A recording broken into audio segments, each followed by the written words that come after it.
The Holy Gospel of our Lord Jesus Christ, according to John. Glory to you, Lord Christ. Now a certain man was ill, Lazarus of Bethany, the village of Mary and her sister Martha.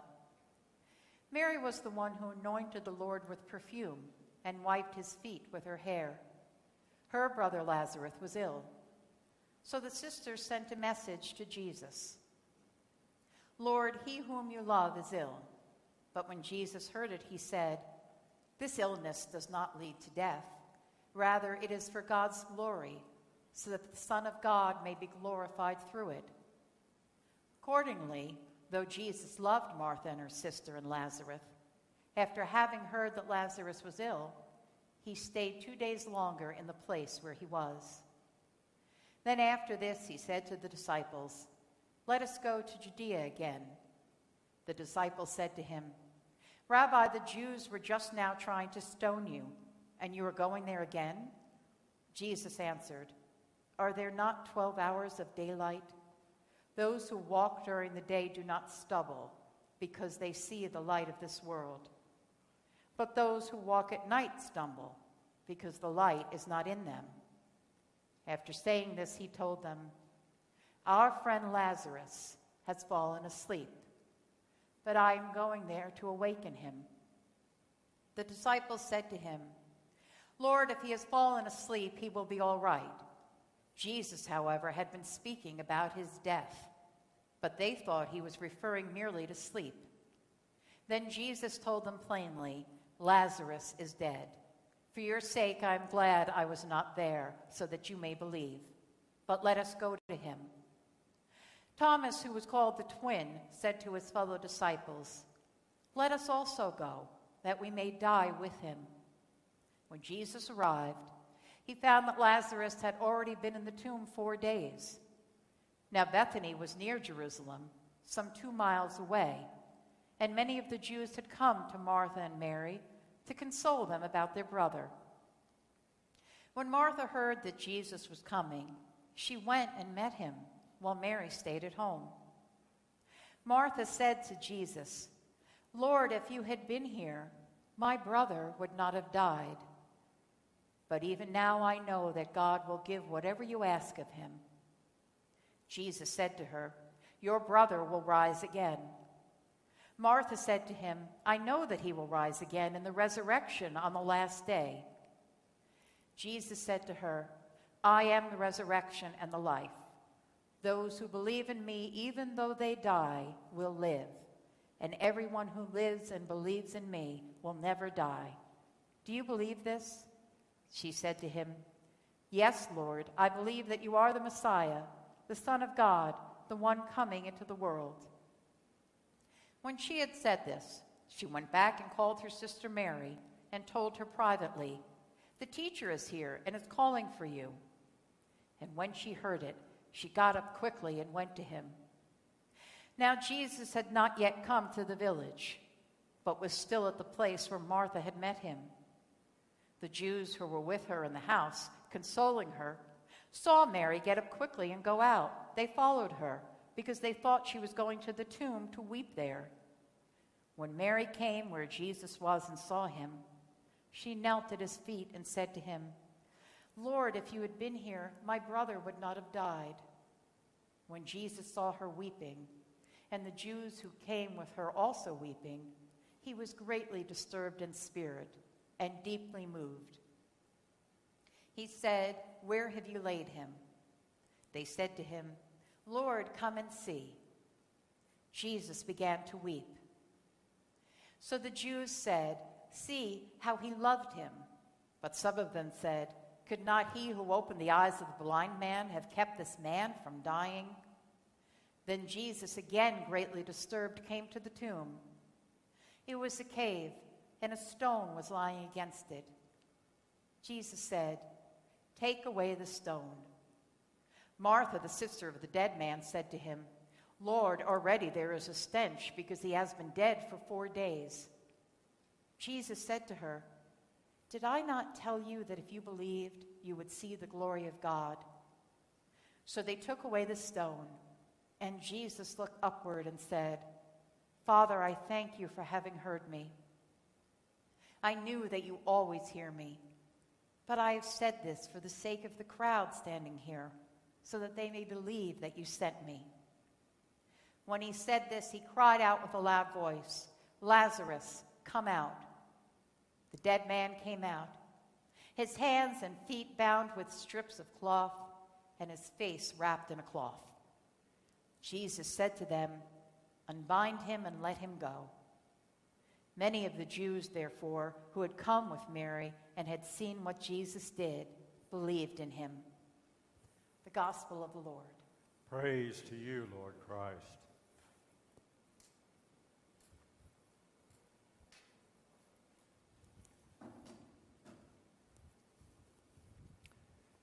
Be seated. You can too, if you're not already.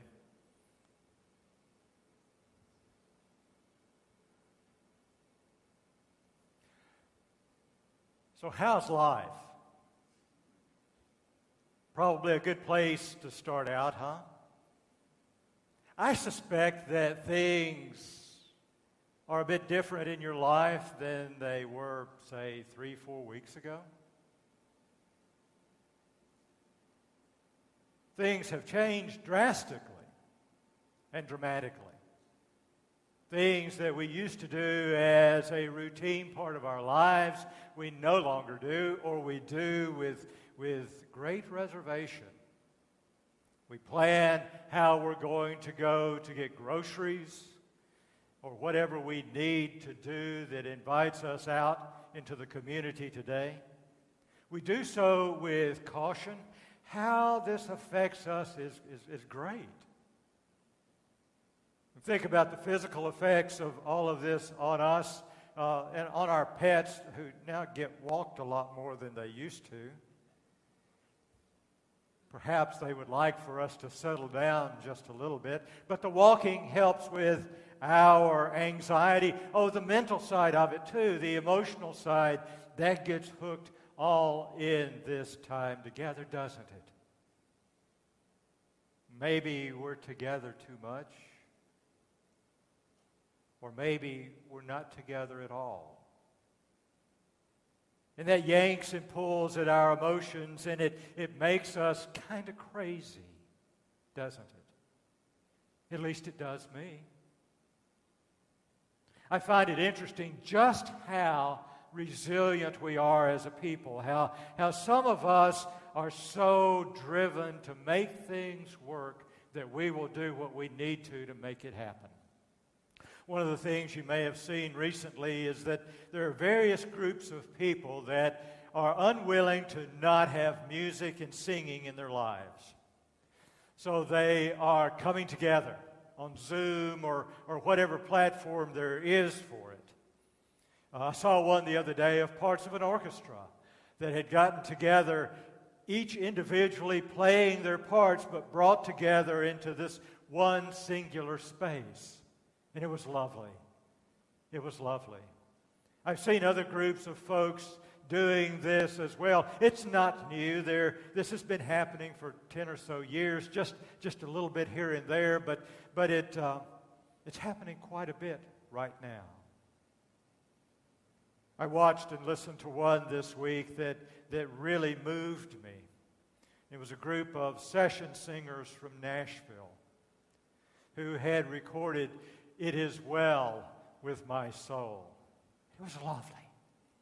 I almost come to tears just thinking about it and the memories that are attached to that song for me. So I began to think about that. It is well with my soul. I'm aware of the challenges in my life right now that are challenges physically, places I can and cannot go. I'm aware of the emotional challenges that I have on a daily basis and how those are stirred up by this whole thing. And so I began to ask this question of myself, and I want to raise it for you today. How is your soul? How is your soul? I didn't mean to put a damper on anything, but when I raise those kinds of questions, they do evoke some kind of an inward watch, a look within ourselves. And we go to places sometimes that are a bit uncomfortable, a bit sad, or a bit whatever we may feel. How is your soul? A lot of times we talk about things like being depleted. That's a soul kind of thing, isn't it? Sometimes we use the term burnout. That's a soul kind of thing too.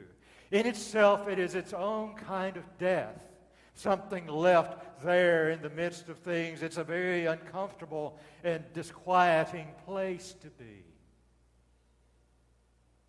It's our claiming the valley of the dry bones. That's the arid place of our soul. How is your soul?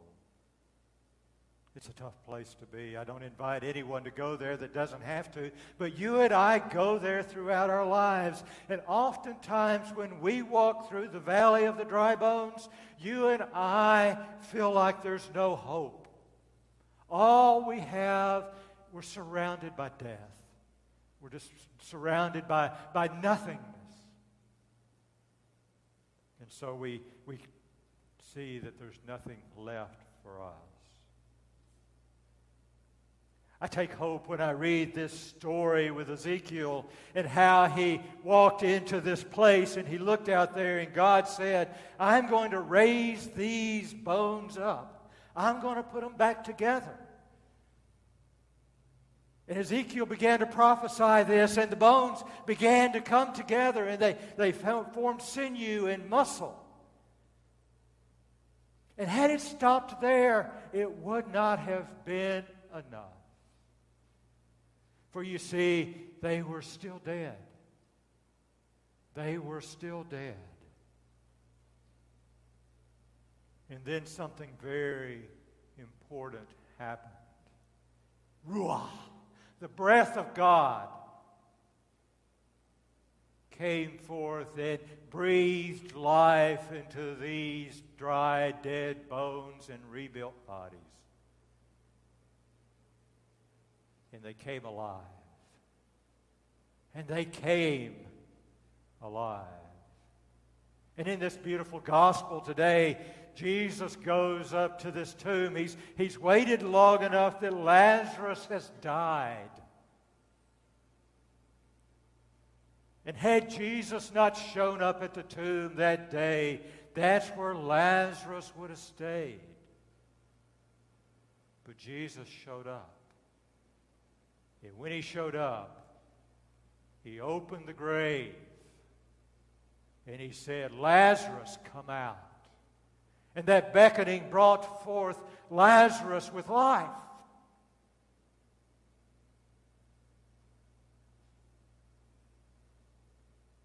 You and I, in these dry bone times, you and I, when we feel like the gravestone has been rolled in front of us, you and I, in these times when we feel like there is absolutely no hope in the world, we have hope. For you see what happens in our lives. Our bodies are nothing without the breath of God that breathes within us, the Ruach that moved over the waters and brought forth life in the creation. The Ruach that moved through these dry bones and these bodies and gave them new life. This breath is within us. Jesus walks up to us and he says, come out. He beckons us out even when we feel like we can't move. And when Jesus does that, our life is moved and infused and we come alive. And we do so because all along within us was God. All along within us was this refreshing, enlivening breath that keeps giving us life just when we thought our souls were dry and dead, we began to realize they never were. And that as we've opened ourselves to God's presence, we've been made new with new life.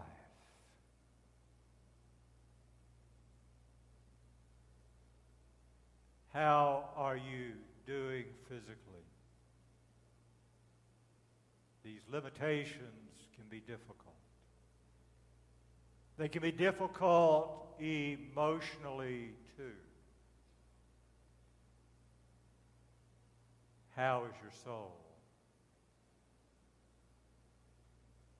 It is well with my soul. Amen.